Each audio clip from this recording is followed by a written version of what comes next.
பிரியமானவர்களே, இயேசு கிறிஸ்துவின் நாமத்தில் உங்கள் யாவருக்கும் என் அன்பின் வாழ்த்துக்கள். இந்த காலகட்டத்தில் நம்மளுடைய விசுவாசம் எப்படிப்பட்டதா இருக்கு? யாரு மேல நம்ம அதிகமா விசுவாசம் வைக்கிறோம்?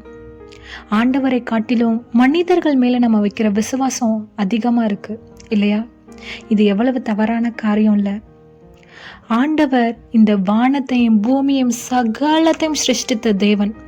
அவரை விட்டு மனிதர்களை நோக்கி நம்ம ஓடுறோம். மனிதர்கிட்ட ஒரு விஷயத்தை குறித்து ஐடியா கேட்குறோம். அவர்கள் மேல நம்ம அதிகமா விசுவாசம் வைக்கிறோம் இல்லையா? வேதாகமத்துல இப்படியாக ஒரு வசனம் சொல்லுது பாருங்களேன்.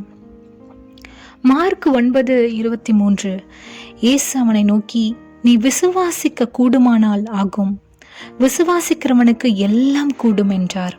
யாரை விசுவாசிக்கணும்? அதில் தான் நம்ம தப்பு பண்ணுறோம்.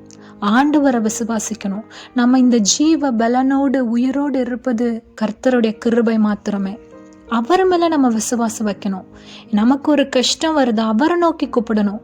இயேசுவேன்னு அவருடைய நாமத்தை கூப்பிடும் பொழுது நமக்கு எல்லா கட்டுகளிலிருந்து அவர் விடுதலை தராரு.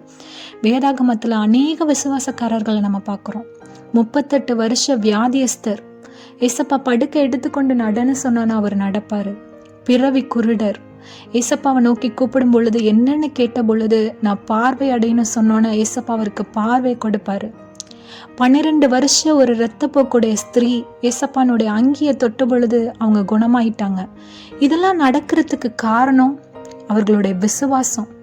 நம்மளுடைய யோபுவை எடுத்துக்கோங்க. அவர் அநேகத்தை இழந்தாரு, ஆனாலும் ஏசப்பா மேல விசுவாசத்தோட இருந்தனாலதான் கடைசியில அவர் எல்லாத்தையும் இரட்டிப்பான நன்மையோடு பெற்றுக்கொண்டார். நம்ம இன்ன வரைக்கும் நமக்கு ஆசீர்வாதம் இல்லாம பாவத்தோட நம்ம இருக்க காரணம் நமக்கு விசுவாசன்மை. யாரு மேல விசுவாசம் வைக்கணும்னு தெரியாம நம்ம பண்ணிட்டு இருக்க சில காரியங்கள்.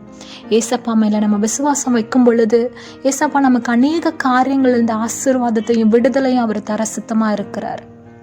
ஏசப்பாட்ட இன்னைக்கு கேட்போமா? விசுவாசமுள்ள ஒரு இருதயத்தை கேட்போமா? அவரை பற்றி கொள்ளுகிற ஒரு இருதயத்தை கேட்போமா? ஜெபிப்போம். ஆண்டவரே ஸ்தோத்திரம் ராஜா.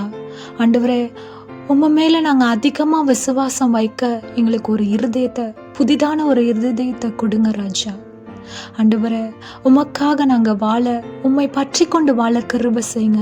மனிதர்களை நோக்கி ஓடி நாங்க ஏமாந்து விடாதபடி, அவர்கள் மேல விசுவாசம் வச்சு நாங்க ஏமாந்து விடாதபடி ஆண்டவரை எங்களுக்கு ஒரு நல்ல இருதயத்தையும் ஒரு புத்தியும் ஞானமும் உள்ள ஒரு ஆண்டவரை இருதயத்தை கொடுங்க இசப்பா.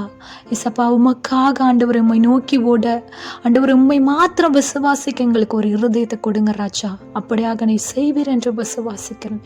கேட்கிற யாவருக்கும் நீர் அப்படியாக செய்வீர் என்று விசுவாசிக்கிறேன். இயேசு நாமத்தில் ஜெபிக்கிறேன் பிதாவே, ஆமென். கர்த்தர் தாமே உங்கள் ஒவ்வொருவரையும் ஆசீர்வதிப்பாராக. Have a nice day. God bless you.